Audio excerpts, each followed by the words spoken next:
Isang matandang lalaki na nagngangalang Gotti ang nakatira mag-isa sa Paris.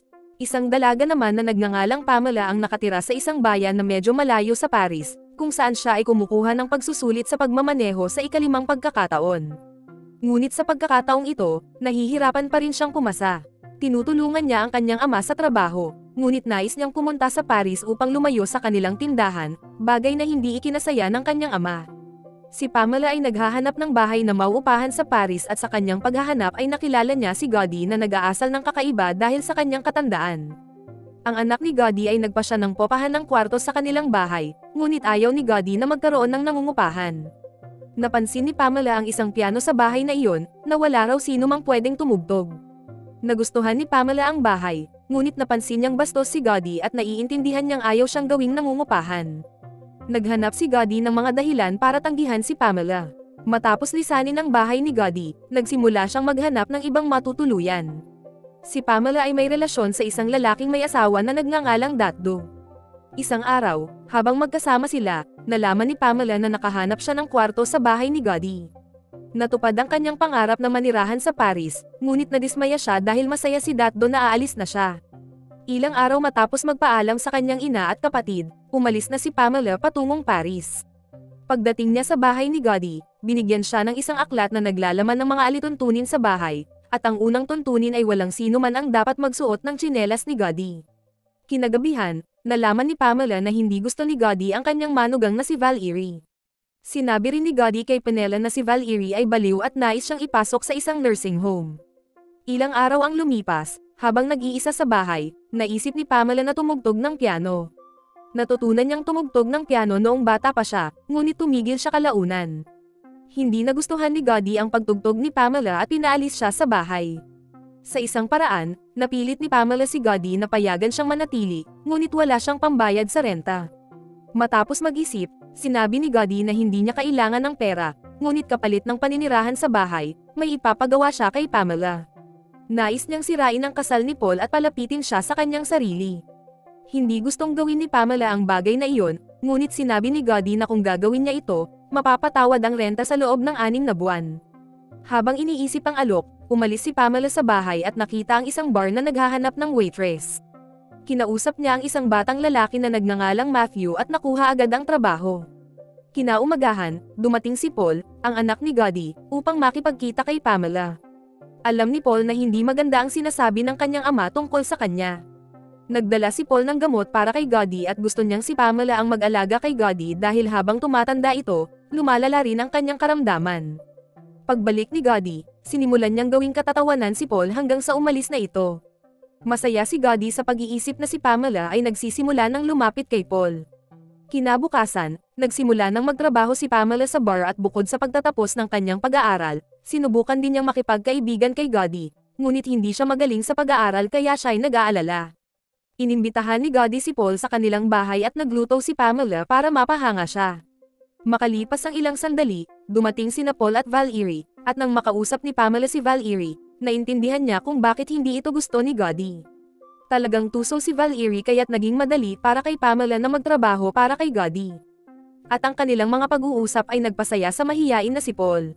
Makalipas ang ilang sandali, napag-usapan nila ang piano sa bahay ni Gotti. Ang piano ay pagmamayari noon ng asawa ni Gotti kaya ayaw niyang ipagbili ito o hayaan ang sino man na tumugtog.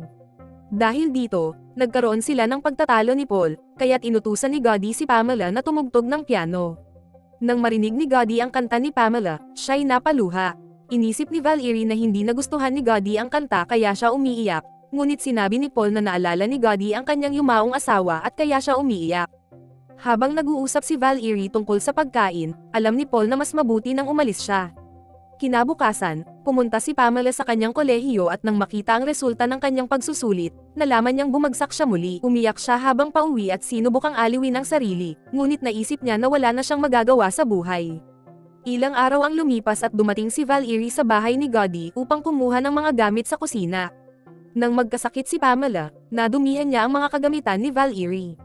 Umiyak si Pamela sa harap ni Gotti at Valerie, at nagsalita tungkol sa kanyang mga pagkabigo. Hindi na siya makakauwi dahil ayaw niyang magtrabaho sa tindahan ng kanyang ama. Doon, sinabi ni Gotti sa kanya na dapat niyang gawin ang gusto niya. Gusto ni Pemal na tumugtog ng piano, ngunit dahil sa isang guro sa paaralan, siya ay tumigil, at hindi siya sinuportahan ng kanyang ama. Sa udyok ni Nagadi at Valkyrie, tumugtog si Pamela ng isang kanta na isinulat niya at sa unang pagkakataon, pinuri siya ni Gadi. Gusto ni Pamela malaman ang tungkol sa asawa ni Gadi at nalaman niyang nawala ito matapos mahulog sa bintana 10 taon na ang nakalipas. Magmula noon, nag-iisa na si Gadi. Natawa si Pamela, at inakala ni Valkyrie na gusto ni Pamela si Paul. Matapos marinig ito, sinubukan ni Pamela makipag-usap kay Gadi. Naniniwala si Gadi na si Valkyrie ay kasama ni Paul dahil lamang sa pera, ngunit alam ni Pamela na talagang mahal ni Valkyrie si Paul. Kaya tumanggi si Pamela na magtrabaho para kay Gadi at pinaalis siya ni Gadi sa bahay. Kinabukasan, bumalik siya sa kanilang bahay, ngunit nalaman niyang ginawang opisina na ang kanyang silid. Dahil sa mga nangyari, sinabi niya sa kanyang mga magulang na siya ay nakapasa at kailangan niyang bumalik sa Paris. Sa araw ding iyon, kinagabihan, kinailangan ni Pamela na bumalik sa bahay ni Gadi. Sa kanyang kawalan ng pag-asa, kinailangan niyang gampanan ang trabaho ng pagpapasaya kay Paul. Upang maisulong ang plano, nagsimula siyang magtanong kay Gadi tungkol kay Paul. Sa isang banda, nawalan na siya ng pag-asa sa magandang buhay, ngunit sa kabilang banda, sinimulan ni Gadi ang pag-e-enroll sa kanya sa isang paaralan ng musika. Ilang araw ang lumipas, sinimulan ni Pamela na sundan si Paul at subukang akitin siya.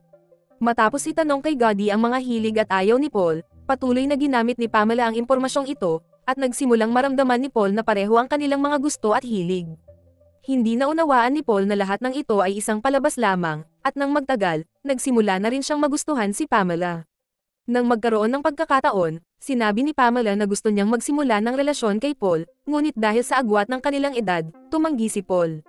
Sinimulan ni Pamela na kamuhian ang sarili dahil sa drama na ito, ngunit sinabi ni Gadi na kapag umibig na si Paul, kailangan niyang itigil ang mga bagay-bagay. Kailangan lamang niyang sirain ang kasal ni Paul. Ilang araw ang lumipas, sinabi ni Matthew kay Pamela na gusto niyang sumama sa kanya sa isang tour, ngunit hindi pinansin ni Pamela si Matthew, kundi isang DJ na nagngangalang Lynette. Nang makita ito ni Matthew, umalis siya palayo kay Pamela. Nagsimula ang relasyon ni Pamela kay Lynette, ngunit sa parehong oras, sinabi ni Paul sa kanya na nagsimula na rin niyang magustuhan si Pamela at nais na simulan ang kanilang relasyon. Ngayon, si Paul na ang sumusunod kay Pamela.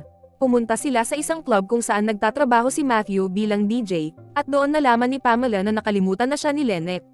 Habang pauwi, sinabi ni Pamela na hindi maganda ang kanyang buhay, ngunit pinasaya siya ni Paul, at gabing iyon, masaya si Paul sa pag-aakalang nakuha na niya si Pamela. Si Paul ay hindi umuwi buong gabi, kaya't nag-alala si Valkyrie. Nang gabing iyon, naintindihan ni Valkyrie na niloloko siya ni Paul at nakuha niya ang ebidensya ng katotohanan ito. Tagumpay ang plano ni Gadi at iniwan ni Valkyrie ang bahay. Pagkalipas ng 2 araw, hindi pa rin kinausap ni Paul si Pamela. Isang gabi, nalaman ni Pamela na in-apply ni Gadi ang kanyang pagpasok sa London School of Music at inirekomenda siya sa isang sikat na music hero. Isang araw, bumalik si Paul upang makipagkita kay Pamela. Sinabi ni Pamela na gusto niyang kalimutan ang anumang nangyari sa pagitan nila, at nakahanap na siya ng ibang lalaki na kapareho ng kanyang edad. Labis na nasaktan si Paul dahil bukod kay Valkyrie, nawalan din siya ng pag-asa kay Pamela. Hindi lang iyon, kinabukasan, tinawagan siya ng kanyang abogado patungkol sa paghingi ni Valkyrie ng diborsyo. Ngayon, mukhang sama-sama na ang lahat para kay Paul. Nang gabing iyon, tinawagan siya ni Valkyrie at sinabi ang balitang siya ay buntis. Dahil dito, bumalik ang kasal ni Paul at Valkyrie. Ngunit nang ibalita ito kay Gadi, hindi ito natuwa at sinimulan siyang tanungin kung nais ba niyang panatilihin ang bata. Nadismaya si Paul sa reaksyon ng kanyang ama, at sinabi kay Gadi na kapag ibinalita ni Valkyrie ang balitang ito, kailangan niyang magkaroon ng mas magandang reaksyon. Kung hindi na makikipag-usap si Paul sa kanya kailanman. Sinabi rin ni Paul ang balitang ito kay Pamela, at sinabi niyang mas masaya siya ngayon kaysa dati. Masaya na rin si Pamela ngayon, ngunit isang araw nalaman ng kanyang ama na siya ay bumagsak sa pagsusulit, kaya't pinabalik siya nito sa kanilang bahay. Nang sabihin ito ni Pamela kay Gadi, sinabi ni Gadi na ang isang ama ay hindi dapat tanggalan ng kaligayahan ang kanyang mga anak. Ngunit siya mismo ay sinusubukang tanggalan ng kaligayahan ng kanyang anak, at ito rin ang sinabi ni Pamela sa kanya. Noong panahong iyon, pinipigilan ni Gadi si Pamela sa pag-inom at sinabi niyang ang dahilan ng pagkawala ng kanyang asawa ay ang pag-inom. Kinaumagahan, nagsimulang maghanda si Pamela para umuwi. Dumating sina Valkyrie at Paul upang makipagkita sa kanya, at naghintay silang tatlo kay Gadi ng maraming oras. Nang dumating si Gotti, sinabi ni Valerie ang tungkol sa kanilang magiging anak. Nagkunwari si Gotti na masaya para sa kaligayahan ni Paul, ngunit hindi niya kayang tagalan ang drama na ito. Dumating na ang oras para umalis si Pamela, at bago siya umalis, sinabi ni Gotti na huwag na siyang maghintay na matupad ang kanyang mga pangarap hanggang siya'y tumanda. Nang marinig ito, bumalik si Pamela sa kanyang ama at malinaw na tinanggihan ang pag-uwi. Sinabi niyang nais niyang maging music hero at dahil doon, mananatili siya sa Paris. Sa una, hindi siya pinakinggan ng kanyang ama, ngunit kalaunan, naintindihan niya na matigas ang ulo ni Pamela tulad niya. Sa wakas, nawala na ang kalungkutan ni Gotti. Sa loob ng maraming buwan, nanatili si Pamela sa parehong bahay at nagsimulang maghanda para sa pagsusulit sa musika. Nagtrabaho siya ng husto araw at gabi. Gumawa siya ng sarili niyang kanta, at dumating na ang panahon para siya ay umalis patungong London. Sigurado si Gotti na magtatagumpay si Pamela, at patuloy siyang sinuportahan, tulad ng pagsuporta niya sa kanyang asawa noon. Pagdating niya sa London School of Music, sinimulan na ni Pamela ang kanyang huling paghahanda. Dumating na rin ang araw ng pagsusulit, at nakapasa siya sa ilang mga round ng pagsusulit na iyon. Ilang linggo ang lumipas, dumating ang balitang pumanaw na si Gotti. Nang bumalik si Pamela sa kanilang bahay, sinabi ni Paul na masaya si Gotti sa kanyang mga huling araw dahil nakita niya ang kanyang apo, at si Pamela ay umusad na rin patungo sa tagumpay. Sinabi ni Pamela na bumagsak siya sa huling round ng pagsusulit.